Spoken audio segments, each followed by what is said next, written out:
Good morning. We will call the Planning and Zoning Commission meeting of Wednesday, November 15th, 2023 to order.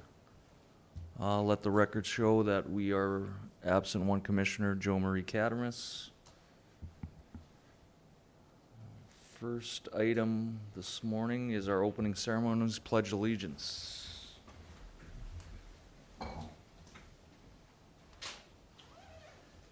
allegiance to the flag of the United States of America and to the republic for which it stands, one nation, under God, indivisible, with liberty and justice for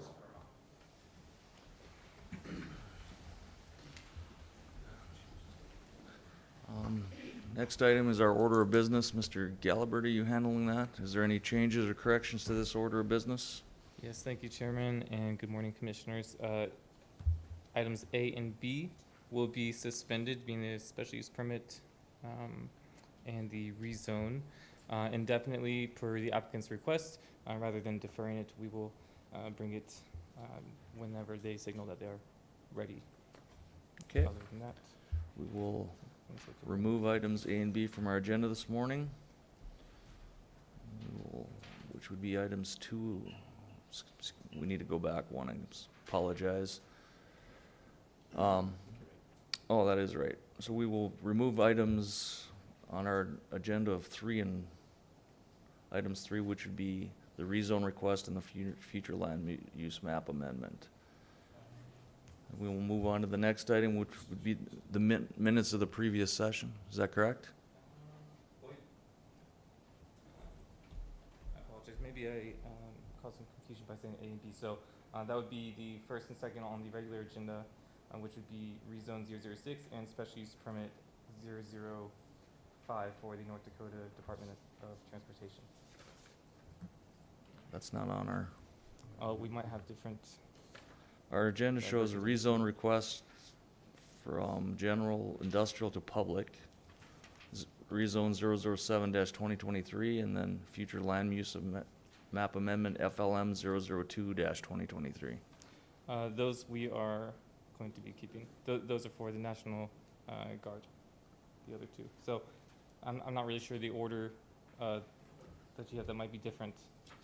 But basically, the two for the North Dakota Department of Transportation will be suspended. Okay, those don't even show. Refer to the current agenda down there because Yeah, A and B, right? Is there a different agenda that was sent out? I don't have I think those are the only two items on our agenda. this. Oh, yeah, that's This quite matches possible the that I current have an earlier agenda here, and it may have been removed from the packet beforehand. I apologize. Okay. So we are hearing the ones that are on here then.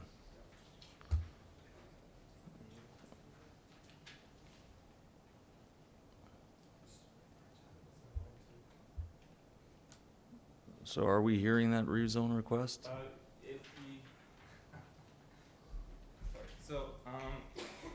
Now I'm not sure what's on the website. The rezone request 007 and the future land use map we'll be hearing today. We will be hearing those. Yes, Chairman. Okay. All right.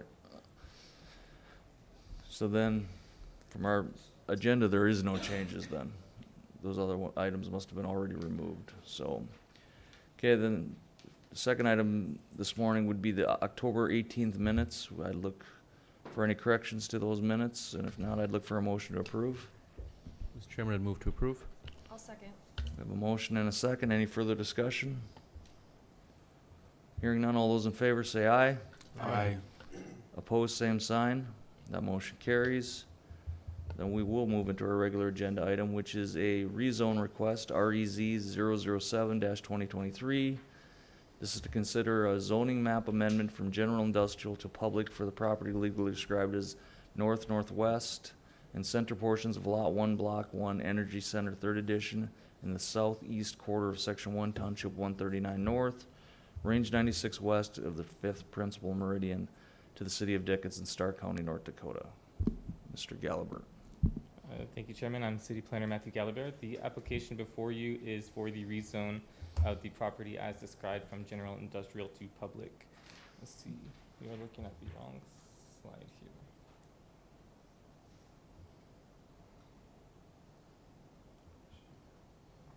clicking also. Okay. Bear with me one moment here. Do we have these? Okay, and then I exit the entire thing. Can you control it from there? Okay.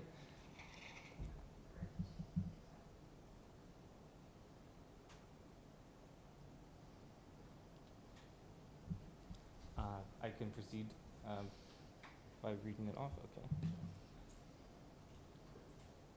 Should I?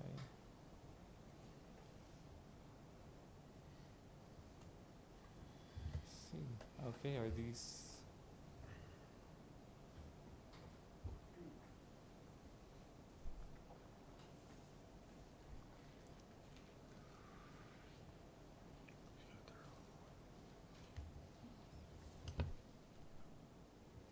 Oh, looks like we're missing a few slides then. Maybe a mistake I made? I'm not sure. Should we proceed by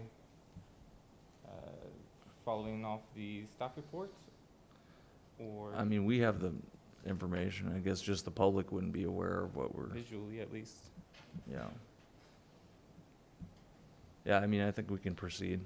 If anybody needs it, we'll just have to get it posted to our site in case there's any questions, Okay. so. Chairman Frederick? Yes. Just a little confusion on my part, because there was a letter received yesterday. Yeah, did you see that? There was an email? Wasn't that from you? Yes, the letter of support from Colonel Volk for this application has been included in the packet through that email. Okay. Okay. Well, I guess my confusion is the letter started off the application for NDDOT, support of NDDOT rezone have been suspended by the applicant? Yes, that is what I was just discussing, but that apparently was already removed from the packet, so disregard that statement, please. Okay, thank you. Okay. Yeah, we can just proceed. We'll just have to make sure we upload these documents to our website for the future here. Okay, Go ahead. all right, I'll begin again. So the application before you is for the rezone of the property as described from general industrial to public. The property is owned by the city of Dickinson, and the land uses on the property have been as follows. Outdoor equipment storage area serving the North Dakota National Guard on the eastern portion of the property, and the western portion has been used for miscellaneous storage for public works. The North Dakota National Guard Readiness Center is currently being constructed within the general footprint of what was previously the outdoor equipment storage area. The City of Dickinson staff has been in discussions with the North Dakota National Guard about the city's proposal for a public safety training facility on the western portion of the property. The intent is for the for the North Dakota National Guard and the City of Dickinson Public Safety Departments to utilize the other facilities, providing mutual benefit. This City of Dickinson project is currently out for request for proposal to complete the engineering and design for the site layout and utility connections, with the intent of submitting the plans for a Department of Defense grant in 2024. So with both the North Dakota National Guard Readiness Center and proposed public safety training facility would be best suited in the public zoning district. An amendment to the future land use map is necessary upon approval to rezone the subject property from GI to, general industrial to public. That is being considered together with this one, and staff has reviewed the surrounding general industrial zoned area and has determined that approval of the rezone and future land use amendment will likely have negligible or no impact on future infill opportunities and further development of the general industrial area. As of the time of this report, staff has received no public comment, and staff recommends approval of the application, subject to approval of the following application for a future land use amendment FLM 002 of the subject property. Okay, thank you, Mr. Gallagher. Any questions for staff regarding this rezoning request? Looks like, so we're just moving it from GI to public since it's gonna be public use and, That's correct. And so the public zoning district will allow for different uses that will be hosted by this property, which would not be permitted in the general industrial district. So this is the property that the National Guard has identified through some process that's been going on for some years. And so we don't think that there's going to be any issue of local land use conflict, other than perhaps what's been communicated to them before. You know that the development around the training facilities would be permitted to remain general industrial in use, and so they would be doing it at that risk. Thank you, Mr. Gilmer. Okay, at this time, then we will, any questions? This time, we will then open the public hearing regarding this rezoning request. If anybody in the public has any comments or concerns regarding this rezone request from general industrial to public for this piece of property, please come forward, or you can call into 701-456-7006.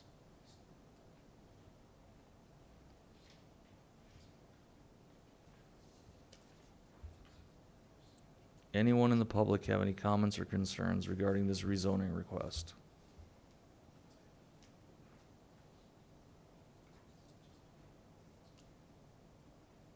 Hearing none, we will close the public hearing. Commissioners, what are your wishes? I'll make a motion.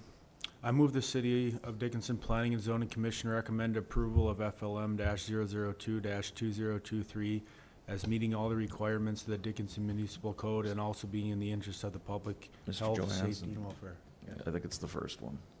That's actually That's on the way it printout. reads, Yeah. but it should That's be on the REZ-001. That's on the printout. Okay, well, I think we're looking for a Oh. motion for REZ-007 sorry.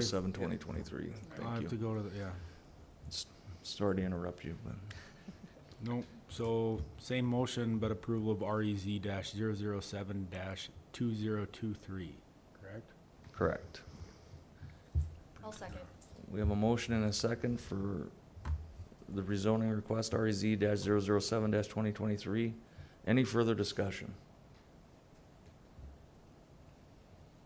Hearing none, all in favor say aye. Aye. Opposed, same sign. That motion carries. We will move into item B this morning, which is the future land use map amendment, FLM-002-2023. Mr. Galbert. The application before you is to amend the future land use map designation of the subject property from industrial to civic/public. This application necessarily follows approval of an amendment to the current zoning map for the same property from general industrial to public. Development project associated with this application is the same as described within the preceding rezone petition. And as of the time of this report, staff has received no public comment and recommends approval of the application. Okay. This is just to update our land use map to match the zoning that we just previously approved. Any questions for Mr. Galbert? Okay. Not, I would open the public hearing on this future land use map amendment, FLM-002-2023. If anyone in the public has any questions or comments regarding this land use map amendment, please step forward. And again, you can call into 701-456-7006.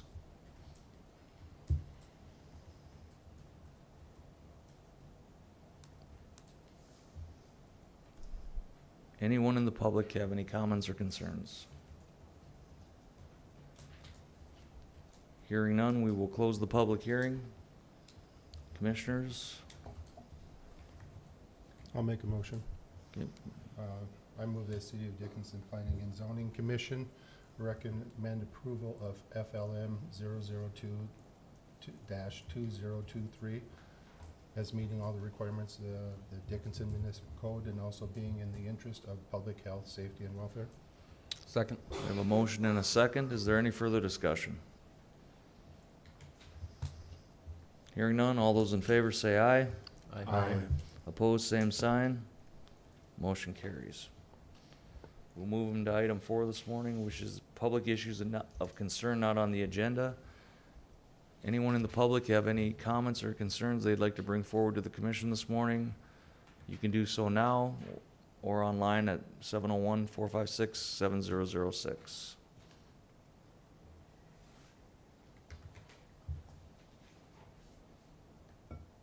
Anyone in the public?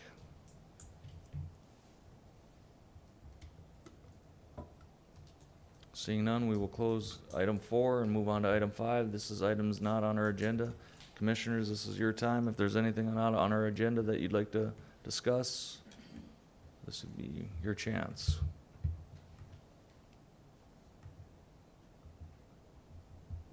Hearing none, we will move on to item 6, which is our work session this morning. Our first item on our work session is a homeless shelter zoning code amendment. This will be presented by City County Planner, Mr. Josephson. Good morning. Good morning, Chairman Frederick. Commissioner Steve Josephson. Always get this thing wrong. Oh.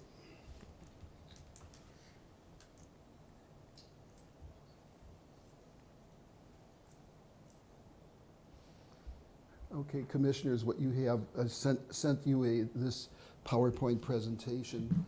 It's proposed amendments to the zoning ordinance that would allow for the city to approve homeless shelters. This was something, this came at the direction of the City Commission for staff to develop these amendments and bring it forward. And before that, Commissioner Oderman, had approached staff about a year ago or so, over a year ago, to discuss this. There are efforts to create a homeless shelter here in Dickinson. But before I get into the proposed amendments, we do have people here from agencies who work directly with the homeless. We have members of the Homeless Coalition who are here, and they've asked to make a statement. They've asked to provide you with some information about the state of homelessness here in the city of Dickinson. Okay, thank you, Mr. Josephson.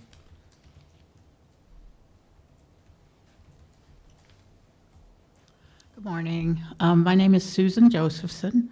Yes, related to Mr. Josephson.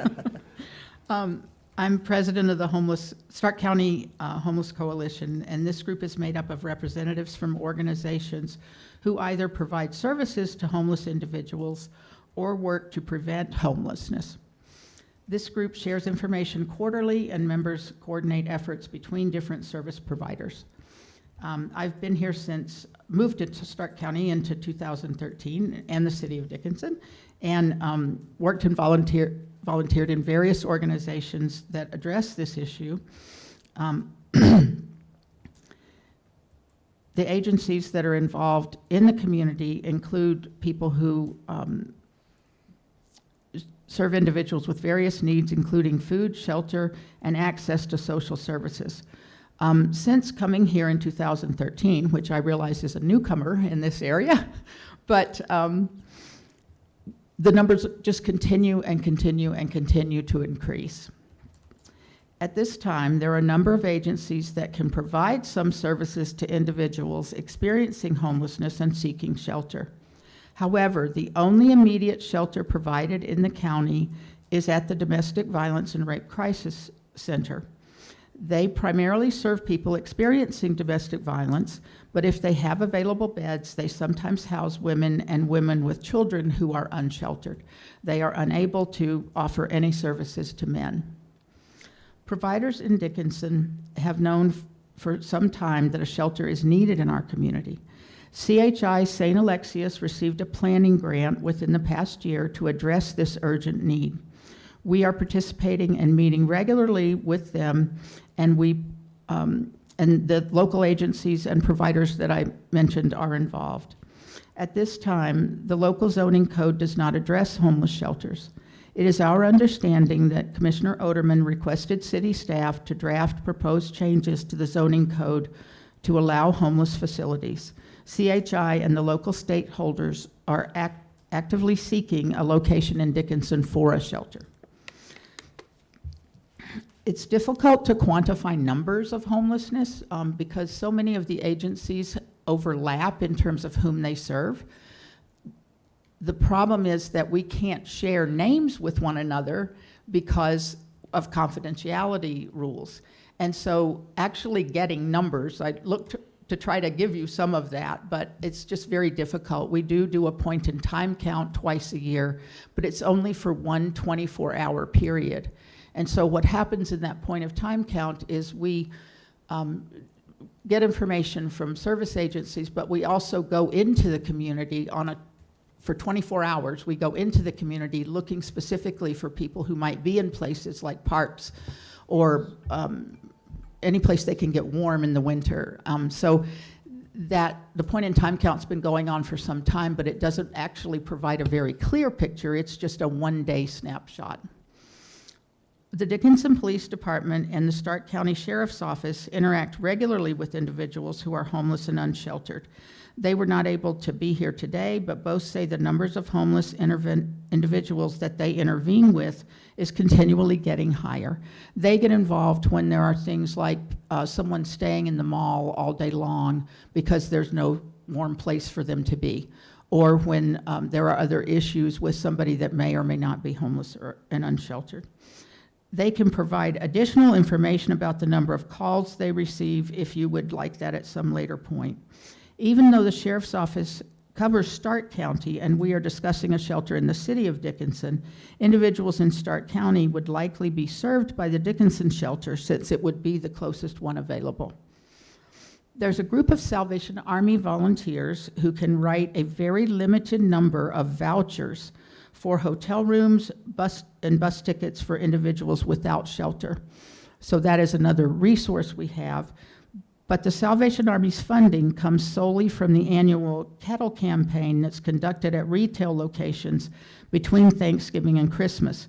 So this is an uncertain and very limited resource. And when I was on that committee, we always ran out of money before we ran out of year. In summary, there's an effort in Dickinson to establish a shelter where homeless, unsheltered individuals and families can be safely housed and receive services to help them get permanently housed. The current municipal code does not allow for this kind of facility. The Homeless Coalition asks you to amend the municipal code to give people the opportunity to establish these facilities. We understand that this involves going through a public process. We plan to participate in that process to support this change. And we have members here today supporting just the asking for the change. Our coalition members will be happy to provide you with more detailed information if it is needed to assist you when you make this recommendation. Thank you. Anybody Mr. have any questions or? Any questions for Ms. Josephson? Have you guys identified any possible properties or? Yes. Stephen, what were they looking at? I don't know that we've identified specific properties, but we have identified areas. We were looking at areas that are currently empty. One of the places I know we looked at was the old health department building that's behind the credit union and near one of the coffee places. But people are looking, and in addition, our members are traveling to other areas in the state to look at homeless shelters and make sure that we're kind of working in a state-of-the-art kind of process, just to make sure that if we are able to do this, we can do it really well. CHI is really committed to this process. They do serve many of the homeless population in their emergency room. And so their grant has been extremely helpful because it actually dedicates people to be able to work on this. So, Do you have any idea how many beds you would possibly need, roughly? what would you say, Heather? Sorry. Heather is with the Domestic Violence Center. Hello, thanks for having us. My name's Heather Ingman. I'm with Domestic Violence.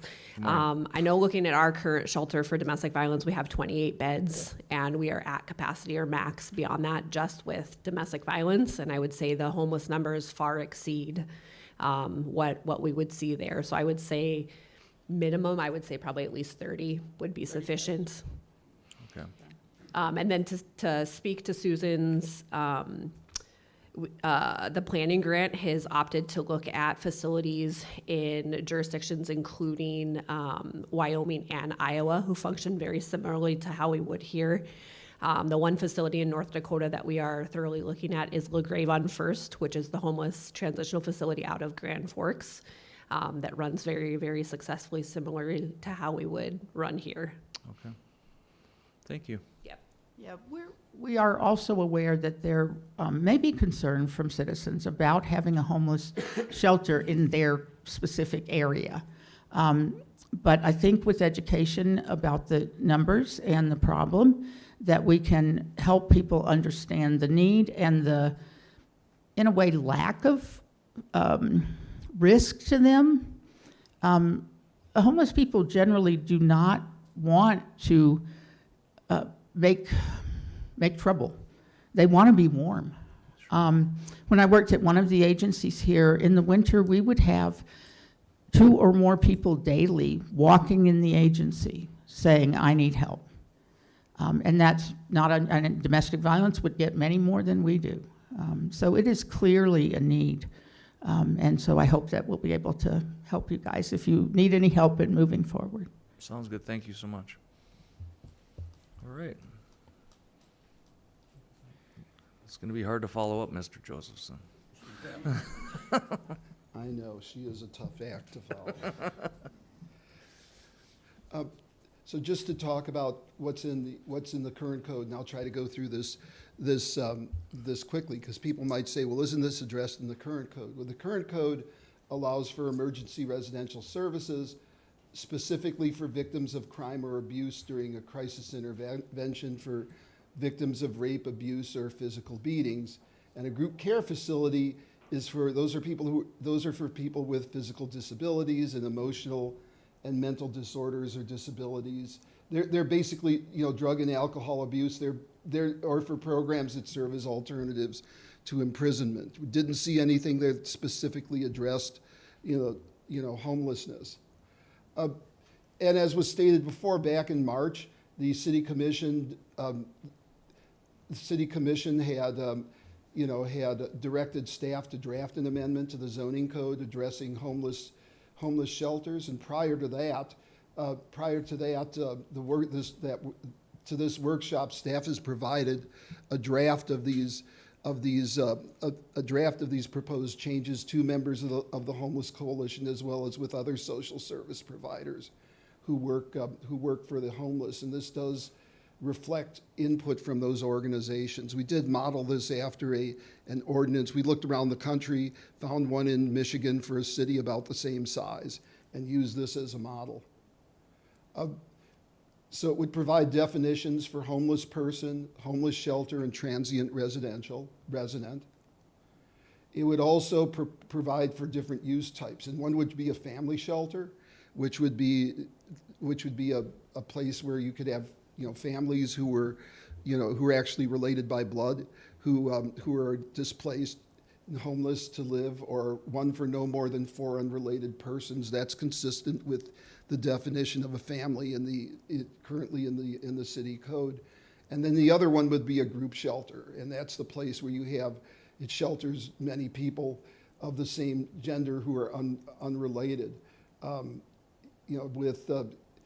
You could see there's a little definition for a women's shelter. It could include a single mother with children, and that the group shelters would be supervised at all times that residents are present. The proposal is that in terms of the zoning ordinance, the group shelters would be allowed as a special use. They would need to come before the Planning and Zoning Commission for public hearing and then final approval from the City Commission and community commercial, general commercial, and limited industrial zoning districts. And those are all zoning districts where hotels are permitted by right.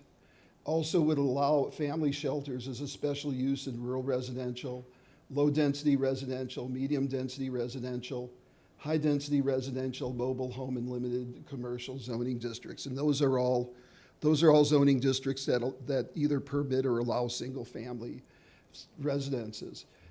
You heard Ms. Josephson talk about transition. You could have combination group shelter and family shelter, which can serve as transition. Those would be a special use in those commercial zoning and limited industrial zoning district that I'd mentioned previously. Among the things that would be proposed, it establishes a minimum 300-foot distance between family shelters, establishes a minimum 1,000-foot distance between group shelters and combination group and family shelters. Also establishes minimum development standards as well as minimum operational and design standards. I don't know how much you want me to get into this at this time. If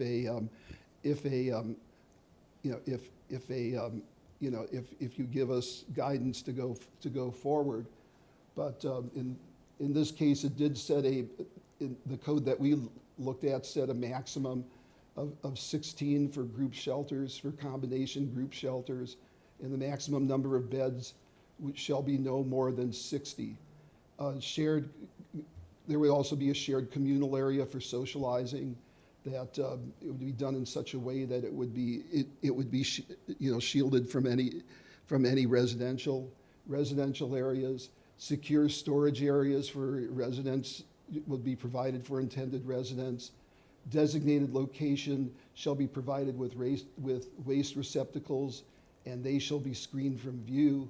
And the size of the shelter shall be in character with the surrounding buildings in the neighborhood. And group shelters will not be permitted within a shopping center.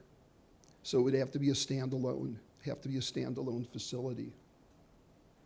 Also, if it's located within 150 feet of a single-family residence, all outdoor activities shall be screened from the public and from the view of adjacent properties. And if a group shelter, the group shelter or a combination one plans to offer drug or alcohol abuse counseling to residents in the shelter, that the city will be advised of any state licensing that may be required and demonstrate compliance as appropriate. That'll all happen during the special use process and the development process. And also that lighting will be such that it won't adversely impact the surrounding properties, and that there'll be adequate management and support staff and security present during the hours of operation.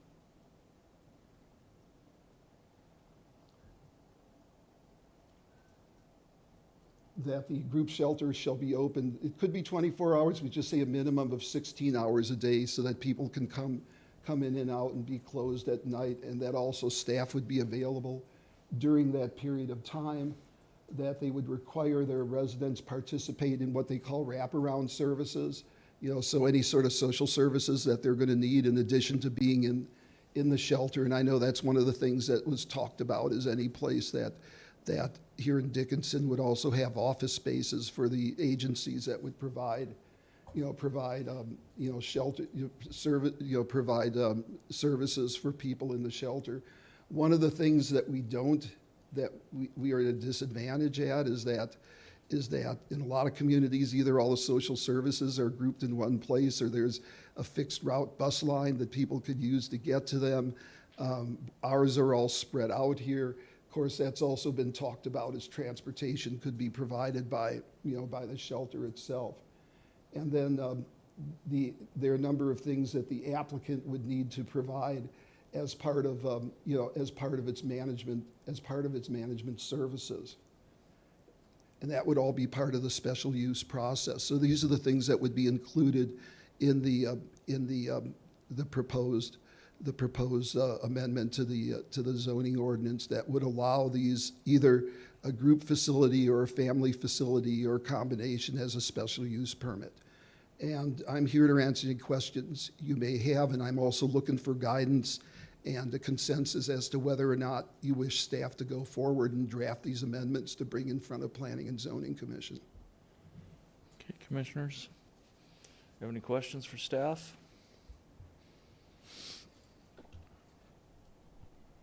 Mr. Josephson, I assume these shelters are typically staffed 24/7? Yes. Is there a ratio of beds to staff that's typical? Not real familiar. I'm not aware of that. That's one of the things our providers would have to, provide us with. But that's a good question. Mr. Josephson, I just from past experience, I know there's a need in the area, and I know there's a great need. But it's hard to gather those statistics because agencies have to work together in order to get those as close to accurate numbers as possible to get an idea of what's needed for bed space and even supplies and, budget-wise, those kind of things. So, from law enforcement to domestic violence to the CHI to the zone, the Human Service Center, you know, and then how do you gather those statistics because of, you know, HIPAA and those kind of things. But many times, you know, people can be doubly counted. You want to count you know, get an accurate count for that, those kind of things. So that's just more of a comment on my part, because that goes into any future grants and those kind of things. Certainly, and I'll leave if there's, I don't know if there's anybody on the line from CHA who could, they were going to have somebody there, but again, I would ask the social service people if they wish to comment, if any of them wish to comment on that.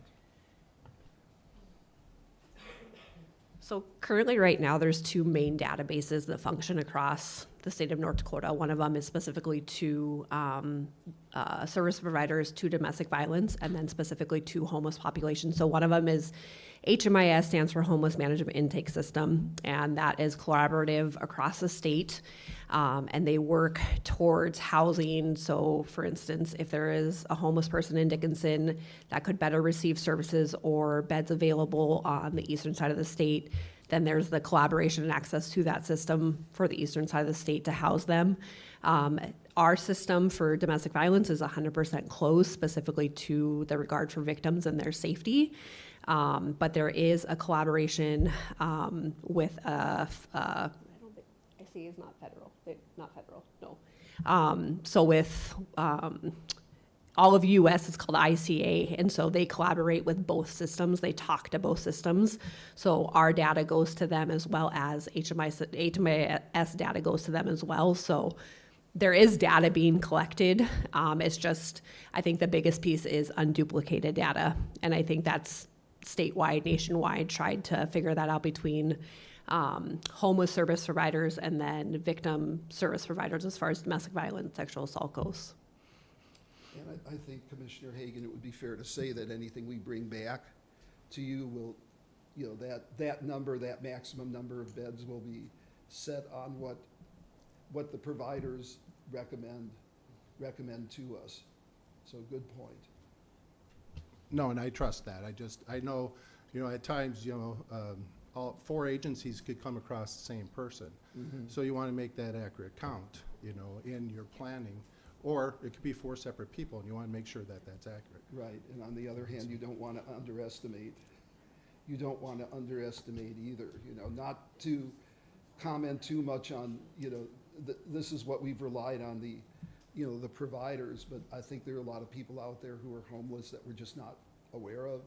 You know, we typically think of homeless people in one way, but I can tell you during the boom, we had so many people who came up here, lived in their trucks, you know, slept in they had jobs, but they didn't have a place to go. And I remember when I came here in 2012, the New York Times publishing an article about how, what were the 10 cities in the United States with the highest rents? And Dickinson was, I think Williston was first, and Dickinson was definitely in that top 10. So we knew there were people we had a pretty good idea there were people living out of their trucks and living in other places. And knowing what the weather is like here in winter of North Dakota, that's not the best option, so thank you. Thank you. Anything else, commissioners, for staff? All right. What kind of, should we instruct staff to move forward with putting some draft ordinances together here and for us to review? I would be in support of that. I would definitely agree too. Yep, I would agree. Yeah. I think that would be our direction, is start putting together a draft ordinance of the changes and for us to review at a future meeting and move forward, so. Thank you, and we will continue to work with the the Homeless Coalition and other, you know, the task force that's out there looking for, you know, associated with CHI, to fill in some of the questions that Commissioner Hagen had spoken about. So it will probably be early in 2024 before we can bring something back to you. That sounds good. Okay, thank you very much. Thank you, Mr. Josephson. Thank you, everyone. All right, we will continue on our agenda this morning. Second work session item is department updates, and that will be handled by City Planner, Mr. Galbert.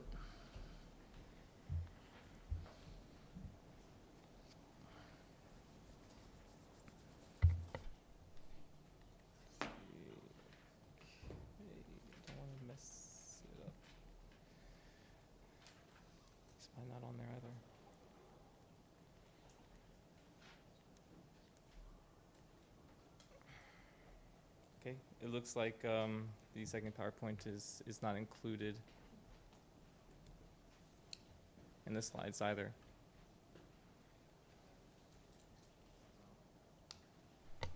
Can we pull up? It's on our agenda. I mean, can we pull that into the screen?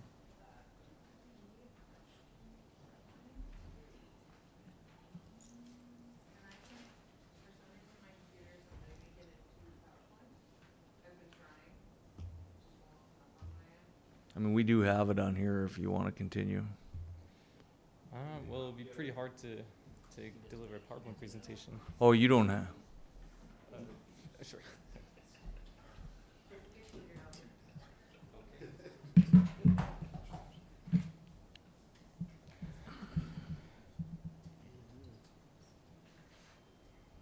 Maybe also less interesting for the public.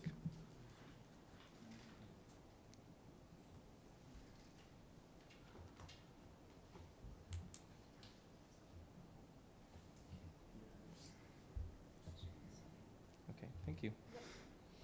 Okay, so, thank Commissioner Frederick and members of the board. This presentation is intended to initiate a general dialogue with the Planning and Zoning Commission because staff has been asked to overhaul parts of the zoning and subdivision codes moving forward through 2024 and after. So doing so would require establishing a common understanding of the Planning Commission's priorities, and since several staff members at City Hall are new, I thought it would be best to begin with a brief overview of the Planning Department's portion of the development process, which dovetails into future topics such as how certain staff determinations are made, continuing improvements to internal processes so that we can perhaps get all our slides on the PowerPoint in the future, efficient responsiveness to residents or applicants, and regular updates regarding the comprehensive plan and transportation master plan, which may begin in December after the contract is approved at City Commission. So planning commissioners are encouraged to get in contact with staff to discuss planning topics at any time at your discussion, such as underlying planning theories that go before staff determinations, local economic relationships, transportation planning, and possible effects of ordinance changes to the built environment, housing availability, and other such related matters. And so, again, okay, this was intended to be kind of a three-part series, but pared down to just going over this overview. But in the future, I would like to present the internal process improvements that we're working on, and go over with the Planning Commission the future work sessions and expectations for those zoning and subdivision ordinance updates. So, to begin with the general process for the unified development applications, it can be boiled down to generally a 7-step process in which a resident or developer inquires for information, and then planning staff provides that information or feedback directly. If it appears that an application to the Planning Commission is imminent, or if a response requires coordination across several departments, a pre-application meeting will be scheduled, and that's going to be requested before they make applications to the Planning Commission. So a response letter is provided to the applicant typically within 10 business days or 2 weeks. When the applicant submits a complete application for request, which complies to the municipal code, the petition is added to the next available meeting agenda. So that does open the possibility that things would not go to the agenda if they simply do not meet the code, and there's nothing to decide on. In such case, those determinations could be appealed to the Board of Adjustments. So then staff notifies the applicant of the upcoming meeting information and continuously updates the applicant throughout the process. After planning and zoning and then final approval at City Commission, staff will notify the applicant of the results and the next steps, and then after the resolution or ordinance is signed, planning staff will forward the resolution or ordinance to the applicant, Community Development Administration, GIS Assessing, and Buildings and Codes Department to be acted upon and recorded as well. So the pre-application meeting response letter, which is sent out, includes a summary of the discussion, the questions asked by the applicant, and the information provided so far, concerns and considerations from other city departments. Sometimes they will not have direct bearing on the staff recommendation or planning commission's determinations either, but it can be good to call them out in terms of future site planning for building permit approval. For example, something that comes up from time to time would be snow removal or garbage collection. So staff remains available to develop the application and proposal with the applicant continuously, leading up to consideration by the board in times where it may be contentious or there may be gray area or areas of concern. And if requirements or changes are required for the development concept, we will aim to first understand the applicant's limitations or potential hardships and keep an active line of communication between planner and applicant, such that the applicant can explore these contingency plans and adjustments productively. So I'm skipping around here. So I'll skip over a few slides here regarding the staff recommendations because I think some members of the board here, they kind of get it, but I wanted to go through this and at least include it in the packet because the recommendations coming to you are in a way fundamentally different from the recommendations going to City Commission because at least so far nearly all of the applications have been generated by external applicants, whereas many of the recommendations are based on petitions to the City Commission that are generated by city-owned projects. So there is a difference there. Sorry, I'm going to catch my breath here. And so with that in consideration, we need to kind of think about what's fair to both the applicant and to the overall community. So I wanted to kind of lay out the baseline or level set what those recommendations mean, and the fact that there may be a time where no recommendation would be submitted to the board because it's kind of ultimately going to be a preferential or politically based determination after the dust has settled and we've reviewed every angle of the project. So, let's see. That may be a future presentation topic if the board is interested. How those determinations are made in terms of the use type determinations or what would be good or preferable for long-term community development or limitations to conflicts.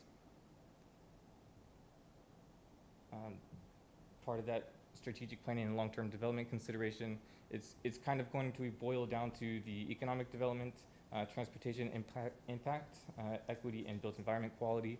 Some of the uses on site are not going to only immediately affect the neighbors, but could have traffic implications on the other side of town or various other effects that may be hard to recognize immediately and may not present themselves for several years even. So trying to predict that the best that we can when we submit our recommendations. So I wanted to keep it brief here, and so the next time I would like to go over some of the internal process improvements, including the application submittal deadline and requirements, which hopefully will be delineated and provided on the website in a fashion which is concise and readily accessible to applicants, especially ones who are not so savvy with the development process. And the addition of other online information and improvements to the user experience as the IT department has overhauled the website. And then would also like to develop some internal process maps and continue working with IT on the project tracker, which should assist us in keeping a tidy flow of information, accountability, transparency, and continuation of the development process as the applicants make their petitions. So that just about wraps it up for now. I'll stand for any questions that the commission may have. Any questions for Mr. Gelabert on some of the changes they're looking to, or been working on for a while now to make the process a little smoother? And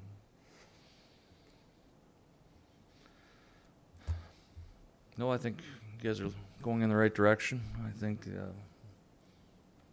look forward to seeing the final copies of, or the final processes really work themselves out in the next, few months here. So I think the process, from what I've seen and heard, has gone a lot better than in years past. So I think we're on the right path. So That's very good to hear. And if you noticed anything that could be improved specifically in terms of, especially the website or the application process, because as planning commissioners, you may just hear different feedback than we would. Please readily pass that along, and we will try to address them in short order. Sounds good. Thank you. All right, where are we here? That is our last work session item this morning. I think the only one we have left this morning is a motion to adjourn. So moved. We have a motion Second. and a second. We are adjourned. Thank you, everyone.